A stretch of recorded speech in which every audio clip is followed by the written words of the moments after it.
네, 4장 실제적인 세계관 두 번째 동영상입니다. 4장 두 번째 동영상 시작합니다. 245쪽입니다. 245쪽 실제적인 세계관. 이제 2장의 핵심으로 넘어가 세계관을 정립하는 일을 직접 실습해보자. 창조 타락 구속의 틀은 우리가 앞장들에서 살펴보았듯이 신학적 전통들을 진단하는 데 도움이 될 뿐 아니라 경쟁적 세계관을 분석하는 틀이 되는 동시에 어떤 주제에 대해서든지 기독교적 관점을 세우는 기틀을 제공해 준다. 어떤 분야에서든지 기독교 세계관적 관점을 건설하는 방법은 다음 세 종류의 질문을 던지는 것이다. 첫째, 창조. 이 세계는 본래 어떻게 창조되었는가? 그 본래의 성격과 목적은 무엇인가?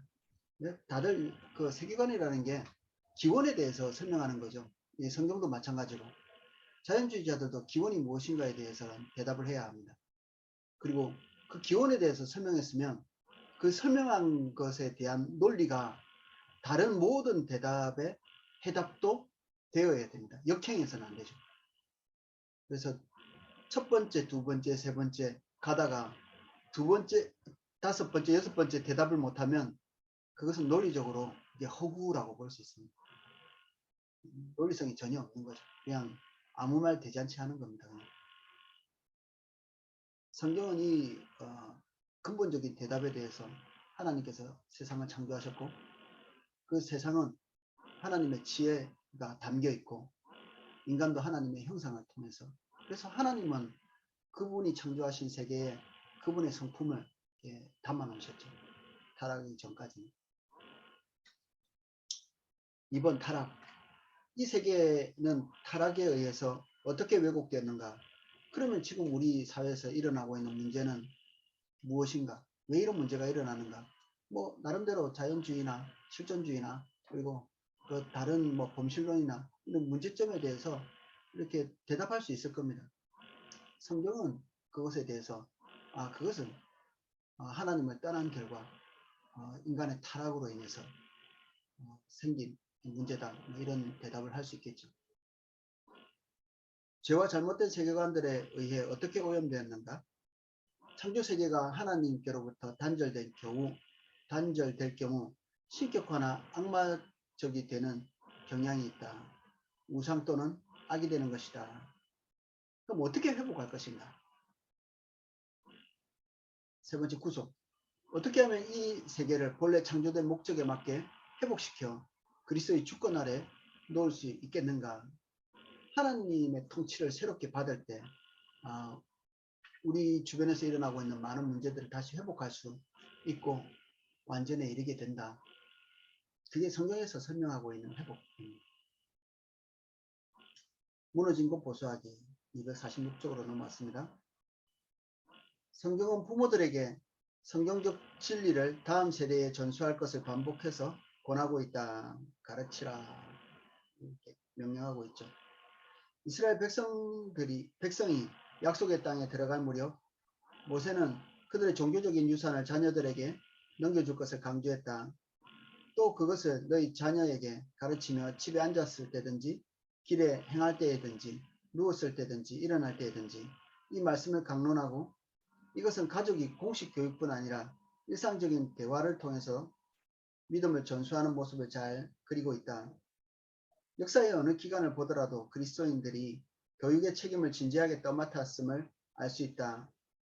학교를 세우고 문맹을 채취하고 주변 문화에 가치 있는 유산을 보존하는 등 다양한 활동을 전개해왔다. 로마의 몰락 이후 고대의 원고들을 공들여 복사하고 본문의 의미를 설명하는 주석과 주해를 다는 등 고전 세계의 위대한 문학적, 철학적 대표작들을 정성스럽게 보존한 이들은 바로 수도사들이었다. 종교개혁자들은 모든 신자들의 제사장직을 설파했고 각 사람마다 성경을 알고 이해할 책임이 있다는 것. 그것을 설파했고 그전에는 어떻게 됐죠? 이 사제들이 나오는 거죠. 이게 중세 말기로 가면 사제들도 성경을 읽지 못했습니다. 왜? 번역을 안 했기 때문에. 라틴어를 해야 이게 성경을 읽을 수 있을 텐데 후대에 가서는 이제 그것도 되지 않았죠. 그래서 위클리프는 영어로, 그리고 마르틴 루터는 독일어로 각각 자기네 국가의 언어로 번역을 시도해서 위클리프는 화형당했고 그 성각자들이 성경을 읽어야 된다고 생각한 이유들이 있었죠. 그것이 유일한 기준인데 성경에 있는 내용들을 보지 못하게 함으로써 이 성도들이 우명이 되는 거죠. 무지하게 되면 이용당하기 쉽고 그 무지를 통해서 또 이제 올바르지 않은 권위에 순복하게 되고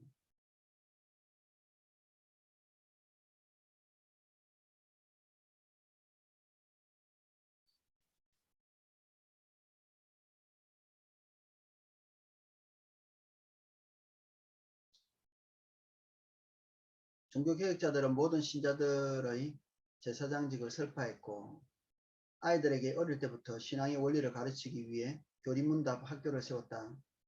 청교도들이 미국에 상륙하여 광야를 개척하기 시작할 무렵 불과 6년 만에 젊은이들에게 목회사역과 정치적 리더십을 훈련시키려고 최초의 대학 하버드를 설립했다.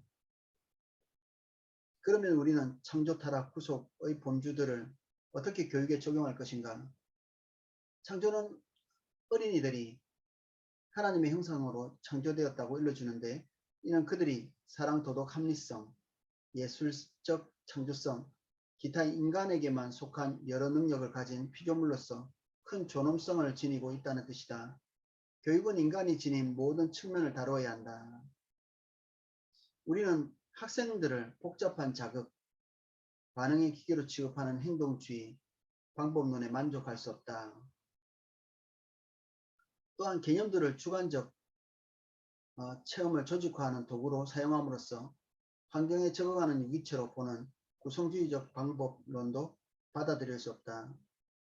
인간 본성과 관련해 기독교는 이처럼 비인격적 세력의 우연한 작용을 출발점으로 삼는 다른 어떤 세계관보다 높은 견해를 갖고 있다. 범실론도 비인격적이고요. 비인격적이라는 말은 지성, 감성, 의지 이런 것이 이제 없는 결여되어 있는 그런 신적 개념. 그리고 자연주의는 당연히 그런 인격성 자체가 존재하지 않습니다. 그리고 어느 시점에 기원을 설명할 때 우연이라는 말로 시작할 수밖에 없습니다. 우연찮게 어느 시점에 그래서 그 우연이 일어나기 쉬운 방법은 긴 세월을 추구하는 거죠. 오래 살다 보면 뭐 이런 말 하잖아요. 오래 있다 보면. 그래서 가능한 한 이 자연주의자들은 그 생물의 어떤 진화의 기간을 굉장히 길게 잡는 편이죠. 그래야 우연찮게 무슨 일이라도 일어날 것 같으니까 그런 가정을 가지는 거죠. 근데 실제적으로는 우주의 나이나 그리고 인류의 그 역사의 나이나 그다지 길지 않다고 이렇게 합니다.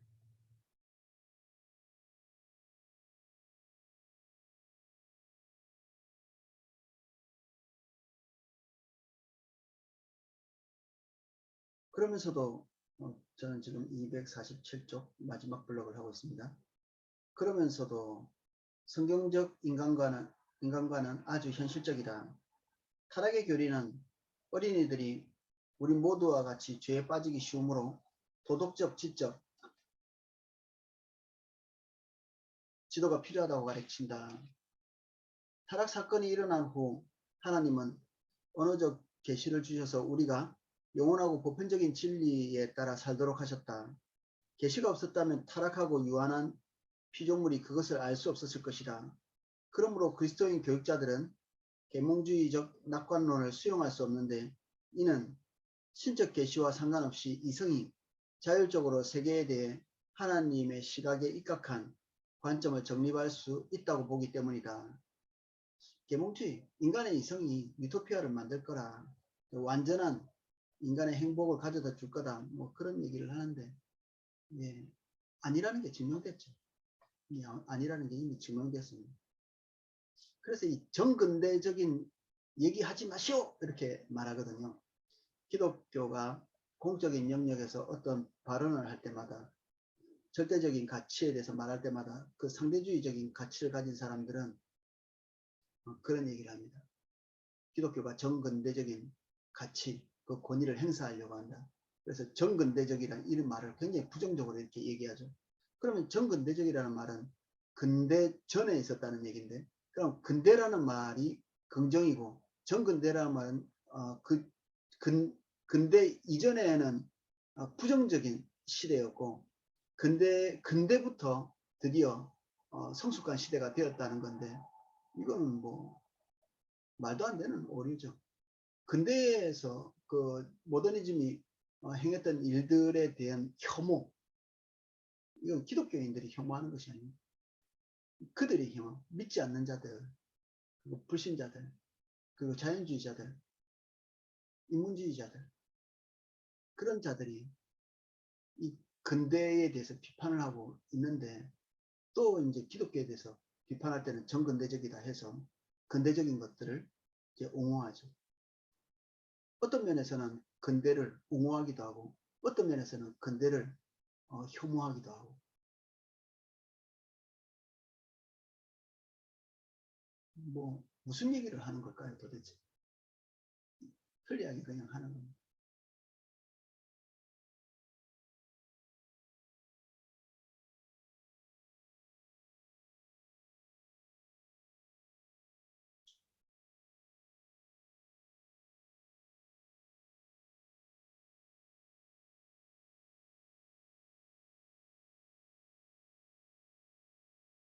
계시가 없었다면 타락하고 유한한 피조물이 그것을 알 수 없었을 것이다.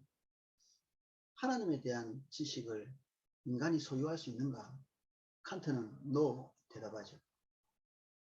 그래서 거론하지 말자 얘기합니다.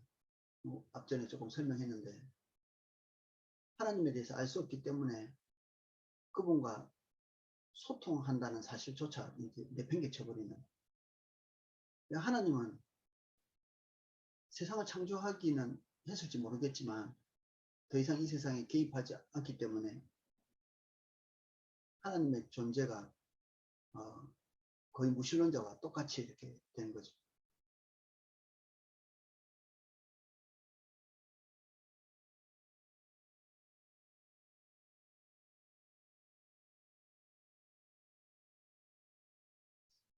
근데 계시가 있다는 사실은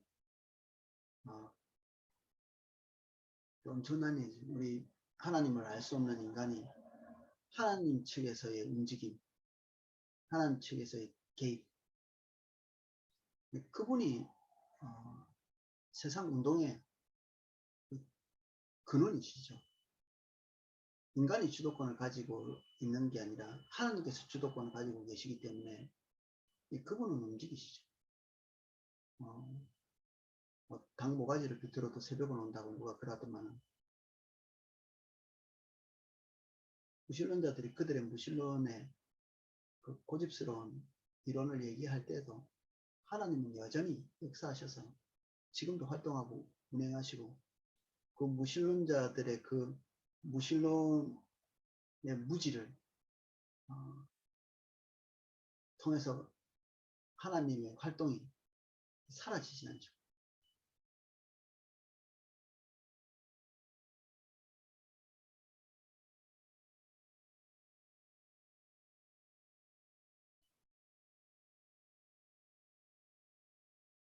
다시 읽어보겠습니다. 계시가 없었다면 타락하고 유한한 피조물이 그것을 알 수 없었을 것이다. 그러므로 그리스도인 교육자들은 계몽주의 낙관론을 수용할 수 없었는데, 이는 신적 계시와 상관없이 이성이 자율적으로 세계에 대해 하나님의 시각에 입각한 관점을 정립할 수 있다고 보기 때문이다. 또한 어린이들이 본성적으로 순수한 상태로 이 땅에 왔다고 보는 낭만적 생각도 받아들일 수 없다. 어린아이들이 순수하다. 이 순수하게 보이긴 하죠. 순수하다기보다는 순진하다고 봐야 되겠죠. 순진은 착하고 무지한 것입니다. 무지하기 때문에 착하고, 그리고 힘이 없기 때문에 악한 영향을 행사할 수 없는 그런 거죠. 어른과 다른 면이 그거죠.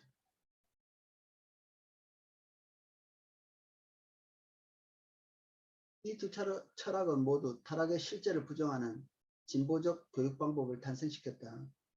이에 따르면 학생들에게 참과 거짓, 옳고 그름을 구별해서 가르쳐서는 안 되며 그들 나름의 진리를 발견하도록 기대해야 한다고 주장했다. 뭔가 기준을 갖는다는 것. 그런 행동이 없이, 절대적 기준이 없이 뭔가를 판단하는 것이 가능한가? 뭔가 판단을 한다는 것은 기준을 가지고 하는 거잖아요. 완전히 백지 상태에서 뭔가를 판단한다. 그러면 태어날 때부터 가지고 있는 본능으로 밖에는 판단할 수 없는 거죠. 그 본능. 그 본능 중에서는 뭐 긍정적인 요소도 있겠지만 타락 때문에 망가진 본능도 있을 거거든요.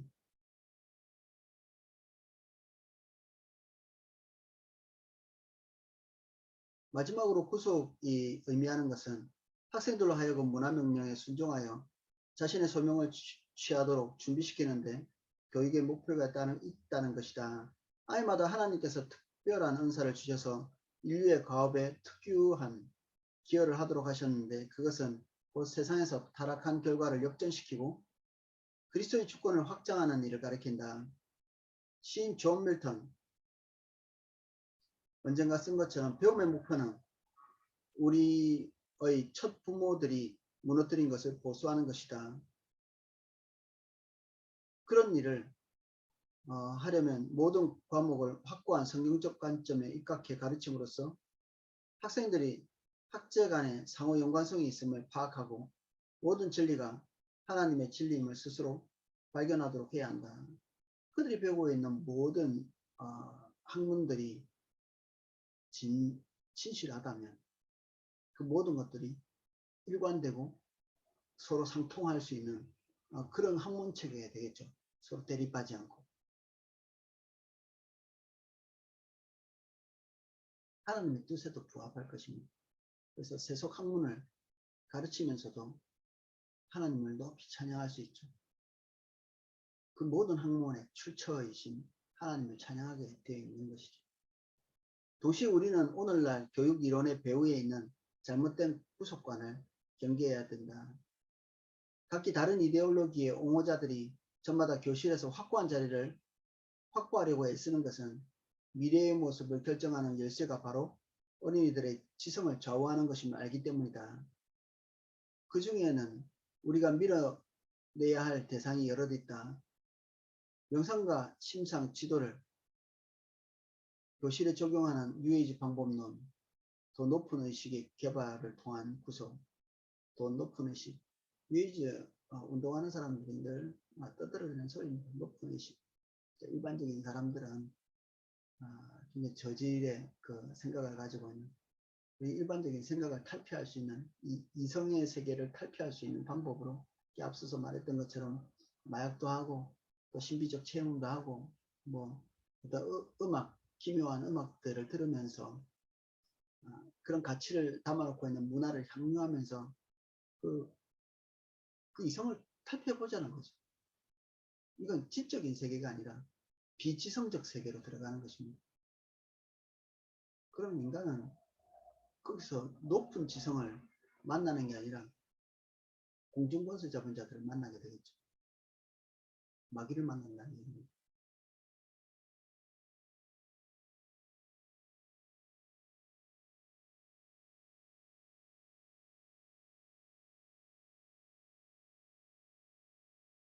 치유의 기술을 이용해 학생들의 태도를 바꾸어 어떤 진보적 의지에 맞추려는 방법, 심리적 조정을 통한 구속, 정치적 올바름과 다문화주의 같은 강령 등 심지어 많은 교육자들이 학생들이 기술을 배우고 지식을 얻도록 돕는 것으로 더 이상 보지 않고 이미 승인된 사회 명분을 위해 응원군을 키우는 과정으로 생각한다.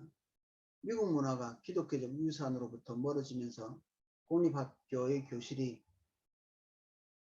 여러 경쟁적 이데올로기의 전쟁터가 되고 있는 것이 현실이다. 우리의 가장 중요한 과제 가운데 하나는 학생들에게 세계관을 분별하고 비판하는 법을 가르치는 일이다.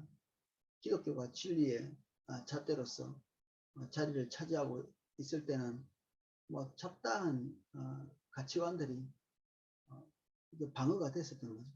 근데 그것들이 후퇴를 하면서 그럼 그 빈 공간에 뭔가라도 메워야 되니까 이것저것 잡다한 것들을 갖다가 기준이라고 세워놓는 거죠. 가정을 정비하기.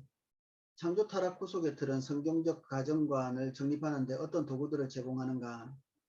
가정은 사회를 이루는 기본 집단으로서 이제까지 수많은 사회적 실험의 대상이 되었다.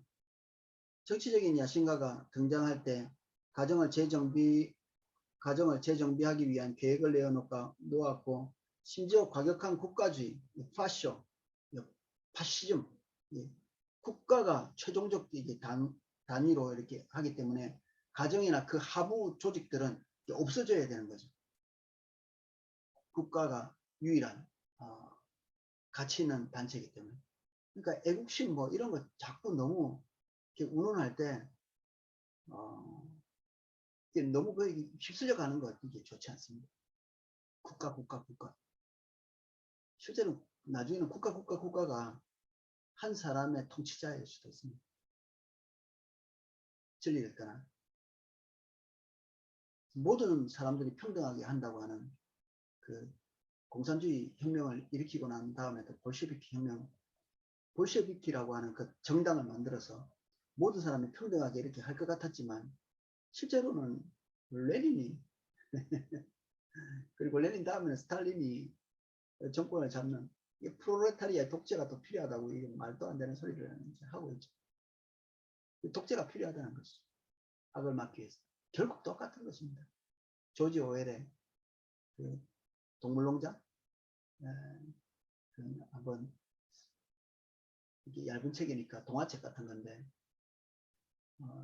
인간의 농장에서 여러 가지 불합리한 일이 있기 때문에 동물들이 반역을 일으켜 가지고 인간을 쫓아내고 거기서 자기들만의 공화국을 만들거든요. 근데 거기서도 돼지들이 독재를 만들고 그 개들은 그 돼지들의 정권을 지키고 나머지 동물들에 대해서 이전 인간과 똑같이 이게 조금씩 그리고 더 심각한 일들을 하게 되죠. 이게 세상 정권으로는 세상 철학으로는 어떤 결과가 일어나는가 비꼬는 거죠. 조지 오웰이 뭐 기독교인은 아니잖아요. 그런데 냉철한 이게 지성을 가지고 공산주의 사회를 이렇게 쳐다보고 있는 거죠. 과연 어떻게 돼가고 있나. 그래서 이게 정치적 프로파간다라고 하는데 이 선동에 현혹되는 것은 대단히 위험한 일입니다. 마치 이렇게 국민 전체가 하나의 인격체처럼 일사불란하게 움직여주면 뭐 좋겠죠. 통치자 입장에서는. 근데 그렇게 하려고 할 때마다 선한 결과가 일어나는 게 아니라 심각한 문제들이 나치 같은 파시스트 같은 무솔리니 그리고 일본 같이 옛날에 2차 대전 때 심각한 그 전 세계에 해악을 끼쳤던 모든 국가들 그 동맹국가들이 했던 그런 정처를 또 밟게 되겠죠. 우리도 주의해야 됩니다. 당연히. 중국 보십시오. 어떤 나라든지 거기서 피해갈 수는 없죠. 이 기독교적 가치를 지키는 것. 이게 진짜 뭐 세상 사람들이 말하는 것처럼 세계 평화를 지키는 길입니다. 사실은.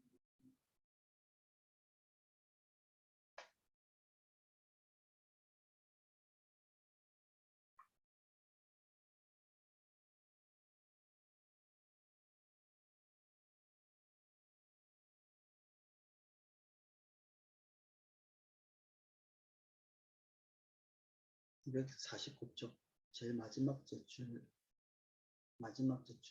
한번 읽어보겠습니다. 정치적인 야심가가 등장할 때마다 가정을 재정비하기 위한 계획을 내놓았고 심지어는 과격한 국가주의, 극단적인 개인주의를 선호하여 가정을 완전히 폐하려고 한 적도 있다. 그래서 가정의 불합리성을 계속 부각시켜서 가정의 필요성 그리고 중요성들을 계속해서 삭감시키는 정치적인 승리, 이데올로기적인 승리를 쟁취하기 위해서 중간 과정에서 상대방의 도덕성을 그리고 상대에 있는 그 철학, 가치관, 이데올로기의 부도덕성을 계속해서 부각시키는 게 전술의 일종입니다. 불합리한 것이 부분적으로 있을 수 있는데 그런 부분들이 그 전체를 말하는 것은 아니거든요. 구조적으로 그것이 가지고 있는 그런 핵심적인 것이 아니죠. 그리스도인들이 완전할 수 없어서 문제점을 발생할 수는 있는데 그들이 가지고 있는 어떤 진리, 성경적 가치관 이런 것 전체가 통으로 다 버려지는 것은 올바르지 않죠. 그런데 그리스도인들의 문제는 항상 그런 얘기를 하잖아요. 하나님의 말씀, 그들이 가지고 있는 경전이라고 하는 이 성경, 이것대로 행하지 않는 게 문제다. 근데 이슬람의 문제는 뭔가? 누가 그런 얘기를 하더라고요.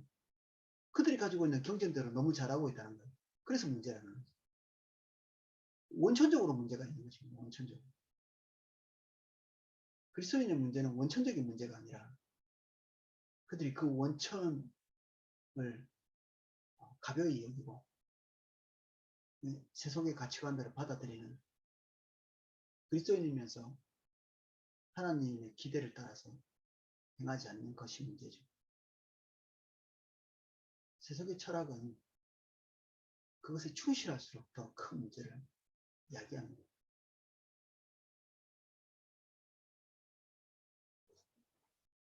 국가주의, 파시즘이라고도 하고 파시어라고도 하네요.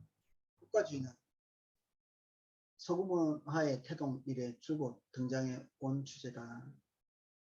서구의 정치, 사회사상은 이상적인 사회상과 관련해 가정의 역할에 대해 놀라울 정도로 적대적이었다. 플라톤에서 루소, 스키너, 힐러리 클린턴에 이르는 세속적인 지식인들은 어린이를 가정이 아니라 국가의 직접적인 보호 아래 두자는 사상에 깊이 매료되어 왔다. 그래서 루소 같은 경우는 자기 자녀들을 다 몽땅 다 고아원에다 보내고 자기가 직접 키우지는 않았죠. 제가 볼 때는 미친 거 아닌가 싶습니다. 주님을 너무 떠나다 보면 아주 상식적인 부분을 잘 모르게 되는, 우리가 쉽게 알 수 있는 자기가 남자인지 여자인지 자기가 어떤 정체성을 가지고 태어나는 이 육신적인 기준, 자기에게 진짜 필요한 게 뭔지, 가족 간의 관계를 어떻게 해야 되는지, 그리고 자기가 사람인지 아닌지까지 헷갈리게 됩니다. 사람인지 아닌지. 자기의 가치를 동물과 같이 두기도 하고 동물 아래 두기도 하고, 태어나서 별로 배운 거 없어도 알 수 있는 건데 배울수록 문제점이 생기는 그런 가치들이 있죠. 배울수록 문제가 생기는, 그냥 안 배운 일만 못한,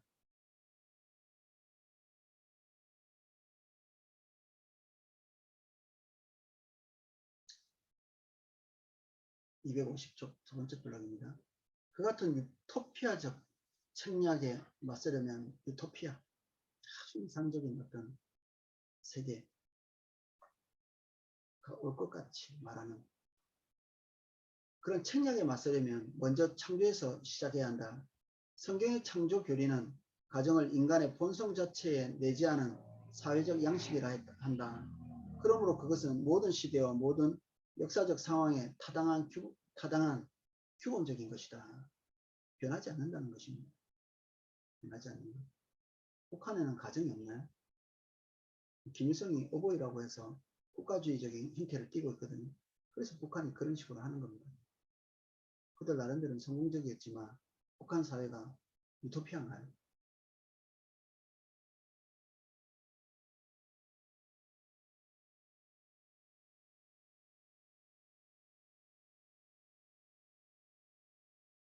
그 세부적인 모습은 다양할 수 있지만 본질적인 성격은 마음대로 개조할 수 없다. 가정을 역사의 쓰레기통에 던져 넣으려는 모든 유토피아적 책략은 결국 인간 본성 자체에 반하는 시도임을 깨닫게 될 것이다. 뭐 사회주의자들이 뭐 이런 것들 떠벌리다가도 정작 자기 자식, 자기 가정 뭐 이런 것들을 보면 팔이 안으로 굽는 모습 보이죠. 그래서 뭔가를 주장할 때 그 사람이 어떤 행적을 가지고 있는지 좀 자세히 살펴볼 필요가 있습니다. 그 사람이 니체의 그 사상에 매료되기 전에 니체가 어떻게 살았는지, 루소의 사상에 매료되기 전에 루소는 어떻게 살았는지, 그가 가지고 있는 사상이 그를 어떻게 만들었는지, 그거를 좀 볼 필요가 있겠죠. 뭐 그 사람들이 떠들고 있는 것들을 우리가 다 공부할 수는 없잖아요. 그 떠들어내는 그 개똥 철학 같은. 그럼 우리가 어떻게 다 공부하겠습니까? 시간도 없는데, 인생이 짧은데. 꼭 알고 싶으시면 그 짧게 짧게 요약해 놓은 그 책들이 있습니다. 그 한 권만 딱 읽으면 대략 알 수 있는데, 그거 공부하느라고 인생을 소비하는 것은 정말 너무 낭비인 것 같아요.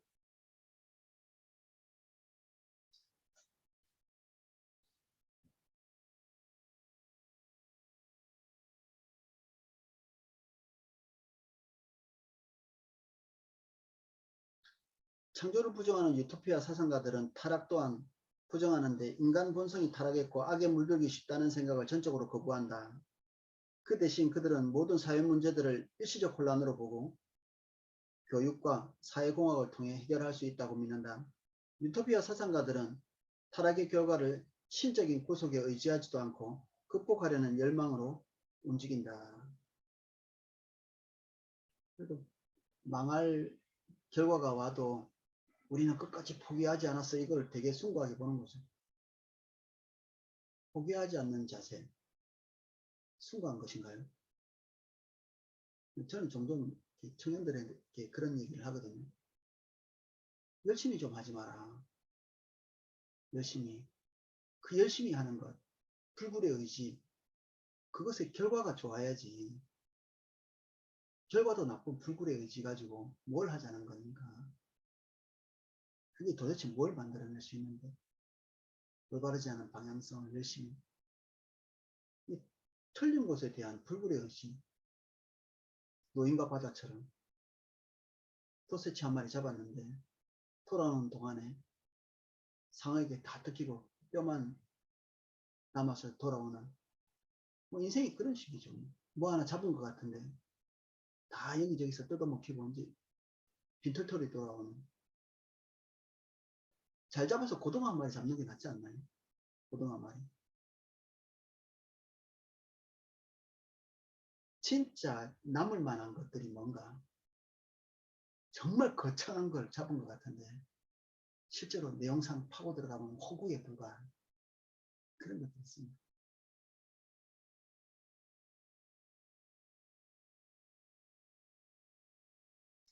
좀 더 격렬한 표현을 쓰고 싶은데 많은 사람들이 보실 거니까 참도록 하겠습니다.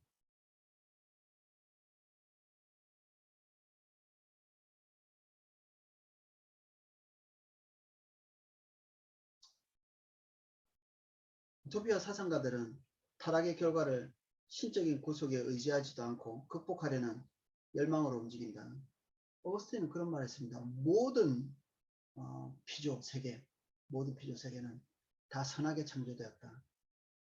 근데 이 결과는 어떻게 왔는가? 이 타락하고 문제가 많고 하나님으로부터 지속적인 공급을 받지 못하는 위치에 서 있는 것입니다. 독자적으로 서 있는 것입니다.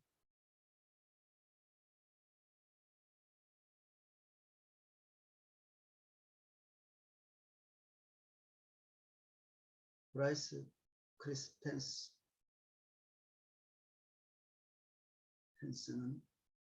가정에 맞서는 유토피아에서 말한다. 대다수의 유토피아 사상가들은 하늘의 축복이 아니라 자기 의지와 인간공학을 통해 스스로 하나님과 같이 되려고 한다. 이런 식으로 새로운 에덴이 창조되고 그것을 통해 유혹적인 구속의 그림이 탄생하는 것이다.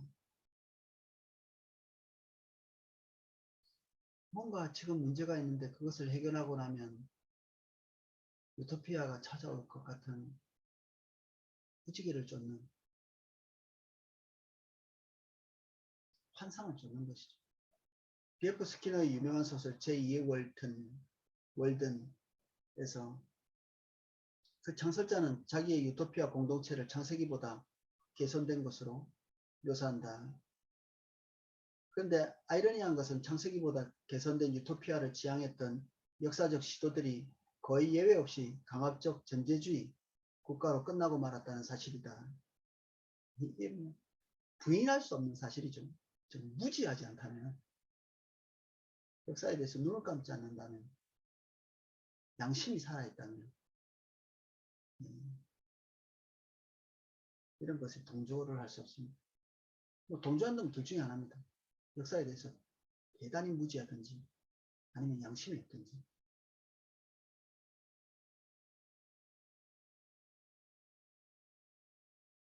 왜 그랬을까? 왜 모두가 유토피아를 지향했는데 강압적 전제주의 국가, 북한, 좋은 예죠. 그리고 히틀러, 무솔리니, 왜 그렇게 됐을까? 잉카 문명, 뭐 그렇게 볼 수 있습니다. 비슷하게.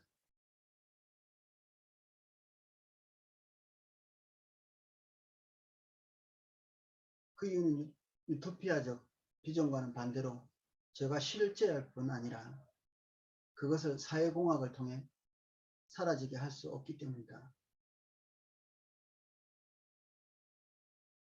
유토피아의 꿈을 실현하기 위해 국가는 언제나 사람들에게 강제력을 동원하는 것이다. 강제력. 공산주의 혁명에 대해서 조금 동영상 같은 걸 이렇게 찾아보시면 그들이 추구했던 초기 선동과 중간 과정이 전혀 맞지 않는 방향으로 가는 걸 검색해 볼 수 있습니다. 어떤 것이 결론적으로 혁명이 채 끝나기도 전에 처음 선동 시작했던 것과 중간 과정과 끝이 완전히 다른 거죠.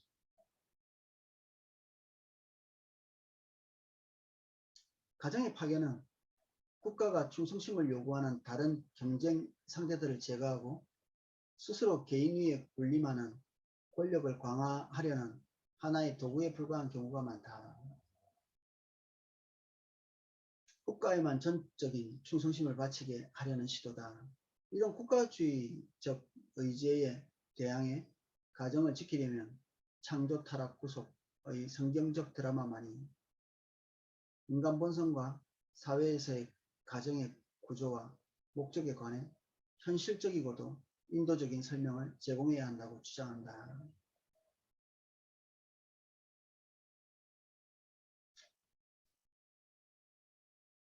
251조 아이들을 사랑하기 위하여 국가주의로 향하는 경향의 곁에는 모든 사회관계를 개인의 선택으로 환원하려는 역설적인 흐름이 있다.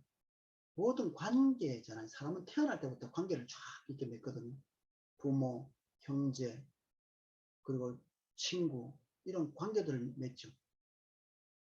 이것들을 깨기가 상당히 힘든데 거의 본능적인 거라. 인간은 태어날 때부터 이 그런 관계 속에서 건강하게 성장하는 것인데 이것들을 다 분열 끊어내려고 하는 거죠. 순수한 목적이 아니라 국가주의로 흡수하기 위해서, 국가만 바라보게 하기 위해서.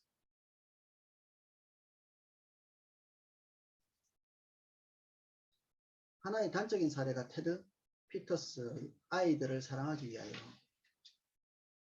라는 책인데, 저자는 미국 가정에 대한 철저한 정밀 조사를 촉구하고 있다. 피터스는 모든 부모에게 자기 자녀와 법적 계약을 맺어야 한다고 주장했다.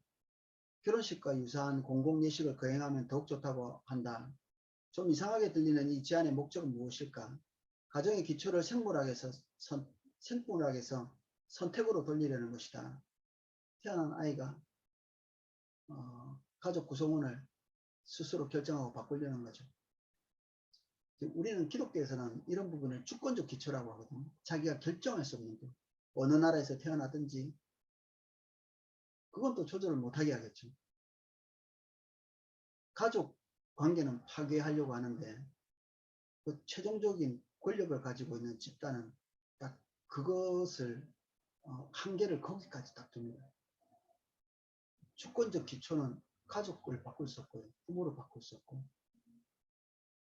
그리고 뭐 자기가 태어난 그 지역을 바꿀 수 없고, 그건 자기가 결정하는 내용이 아니거든요. 이거는 신께서 결정하는 거죠. 하나님께서 결정하는 거예요.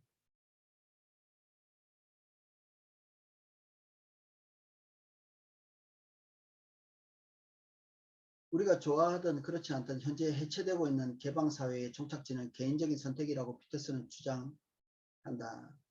그 방향으로 가는 것 이외에 다른 대안이 없다는 뜻이다. 자유주의 루터 교도인 그는 그리스도인들에게 선택을 우회해서 종착지에 도달하려는 시도, 곧 신적 운명이나 전통적 권위나 자연법에 기초한 정근대적인 형식주의를 모조리 집어치우라고 촉구한다. 여기도 정근대적이라는 말 자체를 부정적으로 쓰고 있죠.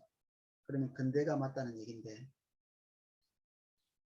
예, 근대가 그들에게 충돌을 일으킬 때 그들은 또 다른 얘기를 하게 됩니다. 달리 말하면 하나님의 명령, 신적 운명조차도 선택에 기초한 가정의 개조 작업을 중지시킬 힘이 없다는 것이다. 피터스의 제안에 따르면 가정은 서로 관계가 없는 원자적 개인들의 집합에 불과하며 스스로 선택하지 않는 한 아무도 어떠한 애착 관계나 의무에도 묶이지 않는다. 이는 존재론적 개인주의라 불리는데 개개인만 유일한 궁극적 실체로 보는 사상이다. 관계란 궁극적인 의미를 갖고 있지 않은데 그것은 개인의 선택에 의해 유래되고 만들어진 것에 불과하다. 이런 생각을 하는 사람은 아마 가정으로부터 받아야 될 그런 공급을 받지 못했을 가능성이 있지 않을까. 좀 알아보고 싶네요. 이 사람이 어떤 사람인가, 어떻게 살았는지. 아마 가정에서 그가 영양분을 충분히 받는 사람이었으면 이런 얘기도 안 했을 텐데 한 면에서 불쌍하기도 하고.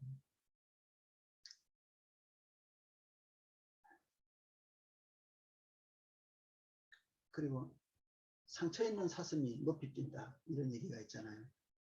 이런 사람들이 가지고 있는 상처가 그의 목소리를 더 크게 내게 하죠. 더 크게. 큰 주장, 생애를 불태워버리는, 인생을 불태우면서 이런 주장을 하는, 가정을 혐오하는 거죠. 이게 역기능적인 가정일 가능성이 많이 있을 겁니다.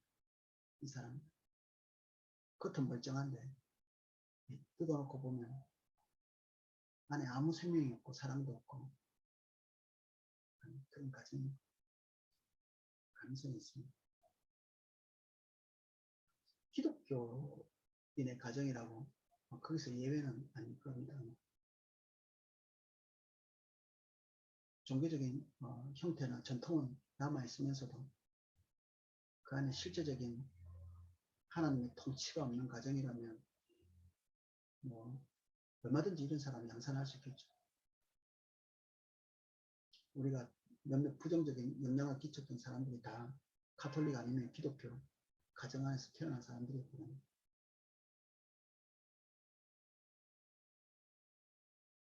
피터스가 성경적 창조교리를 거부하고 과정신학의 진화론적 접근을 출발점으로 삼고 있다는 점은 의미심장하다. 이로써 그는 전통적인 기독교 사회 철학을 자유로이 내버릴 수 있게 되었다. 이와 대조적으로 창조는 우리를 몸에서 분리된 의지에 불과하다거나 순전히 선택에 의해 가정을 꾸미는 존재라고 말하지 않고 우리와 같은 이유를 낳는 통존적 존재라고 한다. 거의 뭐 동물도 그냥 자연스러운 동물이 아니라 양계장의 닭이나 돼지 농장의 그 돼지 그냥 기계적으로 새끼 낳는. 우리는 하나님이 제정하신 객관적 도덕적 질서에 순응하기로 선택함으로써 의지를 행사하는 것이지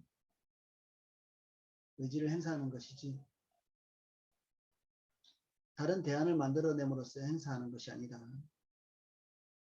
인간은 항상 중심을 서고 싶어하는 소피스트부터 시작해서 그랬고 하나님 밖에 있는 모든 철학자들이 자기가 주체가 되고 싶어서 안달을 하죠.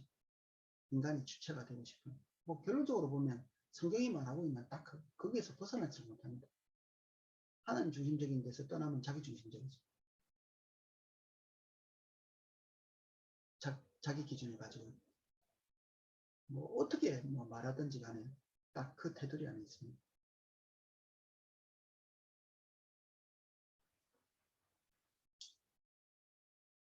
가정은 하나님 나라를 보여주는 풍부한 은유인 셈인데 가정은 바로 우리가 이성적 선택을 초월하는 의무를 경험하는 1차적 장이요 우리의 본성에 어울리는 것이기 때문이다.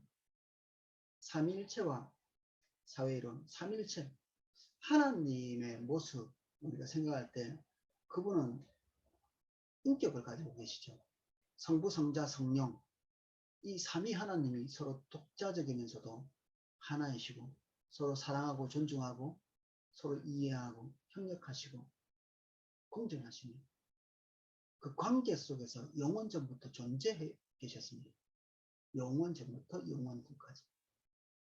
제가 전후 이렇게 얘기해서 좀 틀린 말인데 영원이라는 것은 전후가 없죠. 근원도 없고 끝도 없습니다. 시간도 흐름이랑 우리 인간은 이 흐름 속에서만 살게 되어 있지만 하나님은 그런 분이 아니죠. 그 영원 속에서 하나님은 이런 그 사랑의 관계를 가지고 존재해 계신 거죠. 그래서 그분이 창조한 모든 곳에서는 이런 공존과 협력이 있습니다. 자연계도 뭐 무신론자들이 말하는 것처럼 서로 경쟁하고 양육 강식이 그런 세계가 아닙니다. 서로 공존하고 물론 타락은 돼 있죠. 부분적으로. 근데 모든 세계가 그렇게 경쟁하면서 있지 않습니다. 그러면 힘센 사자만 살아남아야 되는데 세상은 그렇지 않거든요. 엄청나게 다양한 생물 군종이 서로에게 의지해 있습니다.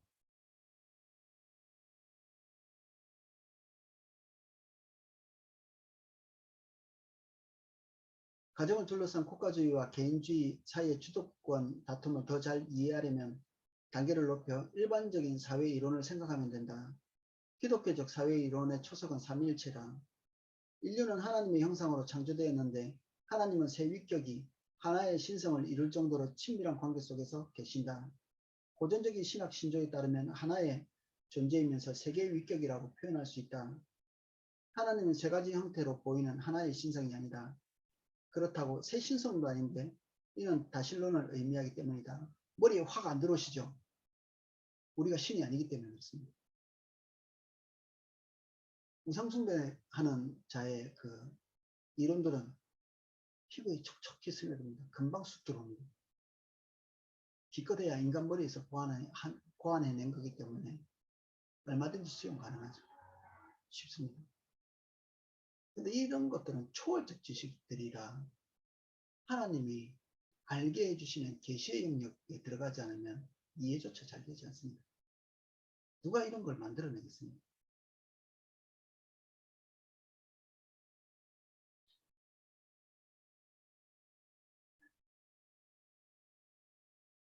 하나됨과 셋됨, 양자가 하나님의 본성과 관련해 똑같은 실제요, 똑같은 궁극적 속성이요, 똑같이 기본적이며 필수적인 요소다.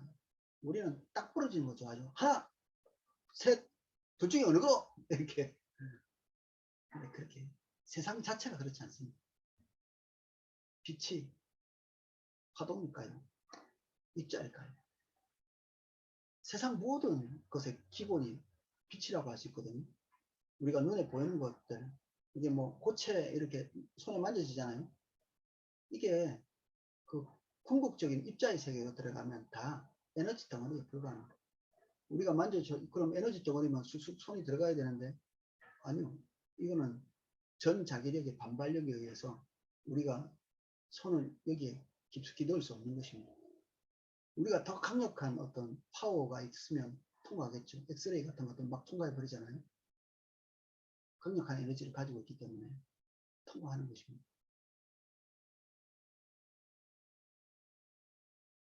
그래서 세상은 궁극적으로 보면 그 재료가 빛이라고 볼 수 있습니다. 하나님께서 빛을 먼저 만드셨죠. 빛이 있으라. 그게 기준입니다. 참 이해가 잘 안 되는 게 빛은 1초에 30만 킬로 가잖아요. 1초에. 빛의 속도가 그렇다고 하거든요. 근데 빛은 어떤 속도로 가든지 그 속도가 변하지 않는다고 합니다. 아인슈타인이 그런 얘기를 했는데 어떻게 그럴 수 있어? 30만 킬로 가면 우리가 15만 킬로 가면 절반으로 줄어들어야 되는 거 아니야? 빛이 느리게 보여야 되는 거 아니야? 빛이 천천히 오고. 근데 그렇지 않다. 물리학의 세계도 참 이해하기 어렵습니다. 삼위일체보다 더 힘들 수도 있습니다. 어떻게 보면. 뭐란 말이야 도대체. 그러니까 이해의 세계가 아니라 더 근본적인 것에 들어가면 이해의 세계가 아니라 수용의 세계입니다. 그냥 받아들일 수밖에 없는 더 근원적으로 들어가면. 물리학도 똑같습니다. 근국에까지 이렇게 들어가면 수용하고 받아들이는. 아, 그렇게 돼 있구나. 이해는 안 돼. 그렇게 돼 있구나. 그냥 수용하는 것입니다. 그리고 그 위에다가 뭔가를 쌓아가는 거죠. 그래서 가장 궁극적인 것은 설명이 잘 안 됩니다. 설명이 안 되는, 정의 내릴 수 없는, 그러나 누구나 다 그것이 그것이라고 인정하는.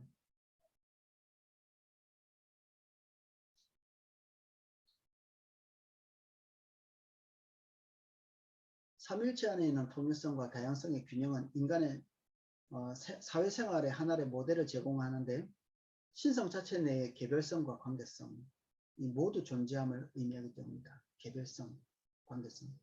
이 둘 중에 하나를 추구하려고 막 부단히 애를 쓰잖아요. 근데 두 개가 다 대립하지 않고 공존하는 것입니다. 동시에 존재한다. 동시에.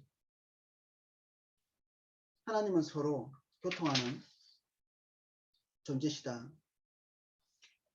사람은 하나로 통일된 셋, 트리니티. 하나님의 형상으로 만들어졌다. 그분의 본성이 삼위일체의 위격 상호간의 사랑과 의사소통이 있다는 뜻이다. 이 모델은 집단주의와 개인주의의 오랜 싸움의 해결책을 제공해준다. 집단주의에 반하여 삼위일체는 개별 인격의 존엄성과 독특성을 함의한다. 또한 철저한 개인주의에 반하여 삼위일체는 관계란 순전히 선택으로 이루어지는 것이 아니라 본질적으로 인간의 본성 속에 내장되어 있다는 것을 암시한다. 우리는 원자적 개개인이 아니라 관계를 위해 창조된 존재인 것이다. 그 결과 개인적인 존재와 하나님의 의도에 따라 사회적 관계에 참여하는 존재 사이에 조화가 있는 것이다. 이게 대립하지 않고 이게 조화로운 것이다. 이 말은 다소 추상적으로 들릴지 모르겠으나 이런 식으로 생각해 보자. 부부라면 누구나 결혼이 부분의 합 이상임을 알고 있다. 하나하나 모여서 두 개가 되는 게 아니라 그보다 훨씬 더 큰 시너지가 나는 거죠. 어떤 면에서는 이게 초월적인 거 아닌가 싶기도 합니다.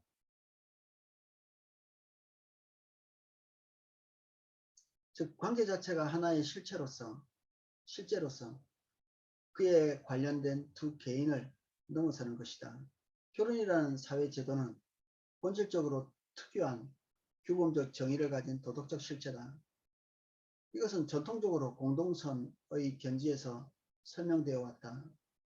관계 속에 있는 개개인 각자를 위한 선과 그들 공동의 삶을 위한 공동선도 존재한다는 것이다. 가정에 대한 목적도 있고 그리고 각 개인에 대한 목적도 있고 하나님 두 가지의 뜻이 우리 삶 안에 존재하죠. 죄의 영향을 받지 않는 완전한 결혼관계라는 것이 있다면 이 두 목적 사이에 갈등이 없을 것이다. 결혼한다고 개인이 사라지지는 않습니다. 공동선이 아내와 남편의 개별적인 본성들을 모두 표출하고 성취할 것이기 때문이다. 사실 신실함과 자기 희생적 사랑 같은 영적 성숙이 필요한 어떤 미덕들은 관계 안에서만 실천될 수 있다. 그렇다면 개개인이 결혼, 가정, 교회와 같은 사회적 관계에 참여하지 않을 경우 자신의 진정한 본성을 충분히 개발할 수 없는 법이다.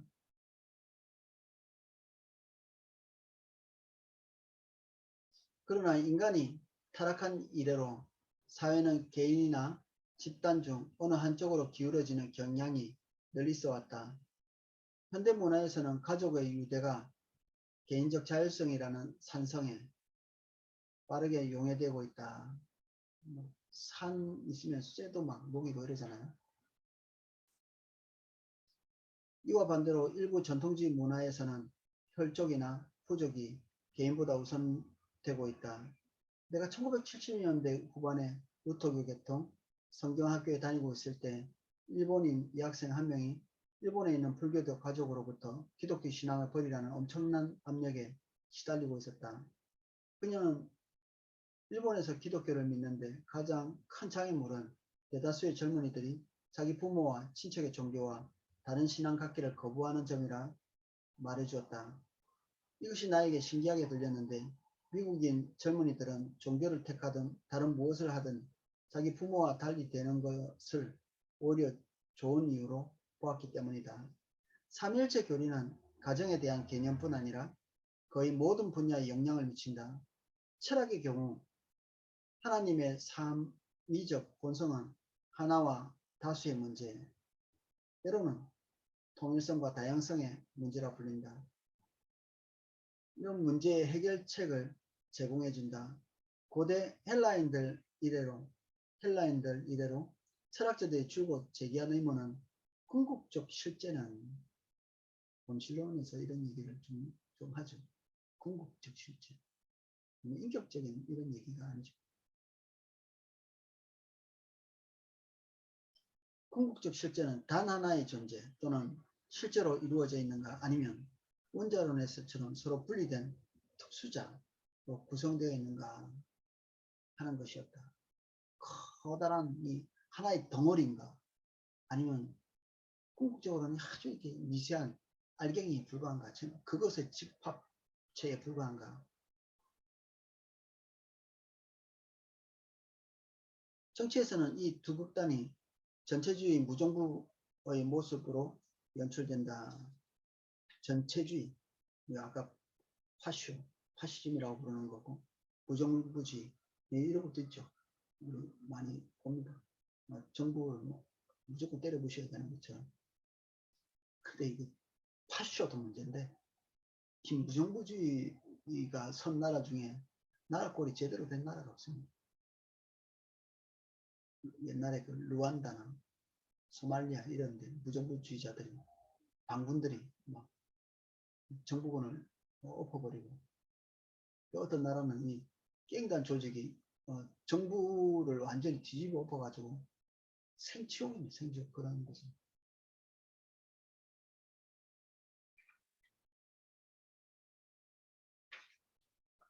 경제 분야에서는 사회주의나 공산주의, 자유방임적 개인주의로 극단화된다. 물론 현실적으로는 대다수의 사회가 양극단 사이의 중간지대 어딘가에 적당히 자리 잡는다. 오늘날 미국의 혼합 경제가 그러한 사례다. 그러나 양극단 사회에 배회하는 것은 이론적으로 일관된 입장이 아니다. 일관된 세계관이라면 일관성 있는 체계 안에서 그것들을 화해시킬 방안을 제시해야 마땅하다. 뭐 그런 건 세상에 존재하지 않습니다. 성경 안에만 이게 있습니다. 인간의 사회성을 토대로 삼위일체를 제시함으로써 기독교는 사회 이론을 위한 유일하게 일관된 기반을 제공한다. 문제에 대한 답변도 이론적인 수준에 머물지 않는다. 구속 안에서 신자들은 실제적인 사회, 교회를 형성하도록 부름받았다. 이는 세상을 향해 하나와 다수, 통일성과 개별성 사이의 균형 잡힌 상호작용을 보여주는 사회이다.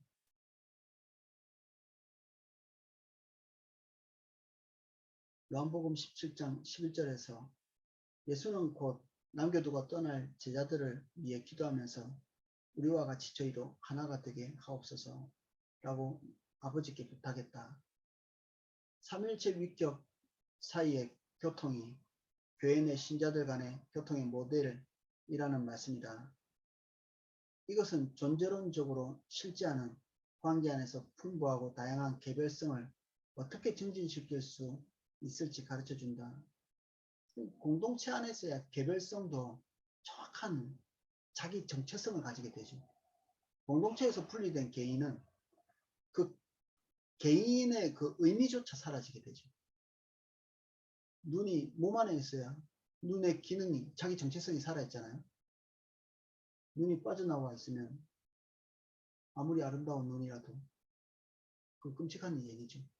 팔, 다리, 뭐 신체의 어떤 부분을 따로 떼놓고 본다. 그거는 그 의미 자체가 존재하지 않죠.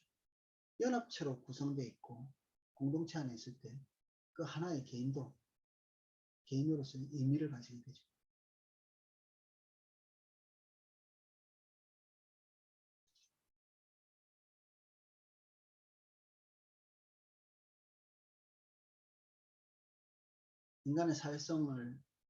인간의 사회성의 토대로 삼일체를 제시함으로써 기독교는 사회 이론을 위한 유일하게 일관된 기반을 제공한다. 문제에 대한 답변도 이론적 수준에 머물지 않는다. 구속 안에서 신자들은 실제적인 사회를 형성하도록 부름받았다. 이 구체적으로는 교회죠.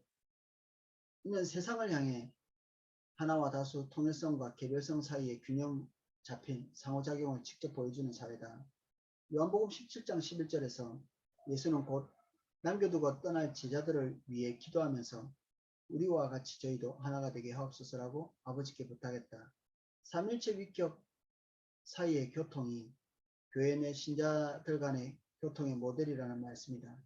이것은 존재론적으로 실제하는 관계 안에서 풍부하고 다양한 개별성을 어떻게 증진시킬 수 있을지 가르쳐준다.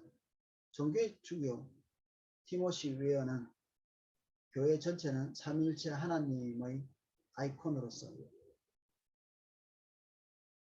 다양성 가운데 일치를 추구하는 신비를 지상에서 재생산한다고 쓰고 있다. 사람들은 삼일체 하나님이 하늘에서 나누는 상호 사랑의 신비를 지상에서 재생산하도록 부름받았다. 그리고 우리가 교회 내에서 다양성 가운데 일치를 실천적으로 배우게 될 때 이와 동일한 균형을 우리 모든 사회관계, 사회적 관계, 가정, 학교, 일터, 이웃 거기에 도입할 수 있다. 예, 오늘은 영적 학무지에서 살아남으려면 이 4장 두 번째 동영상을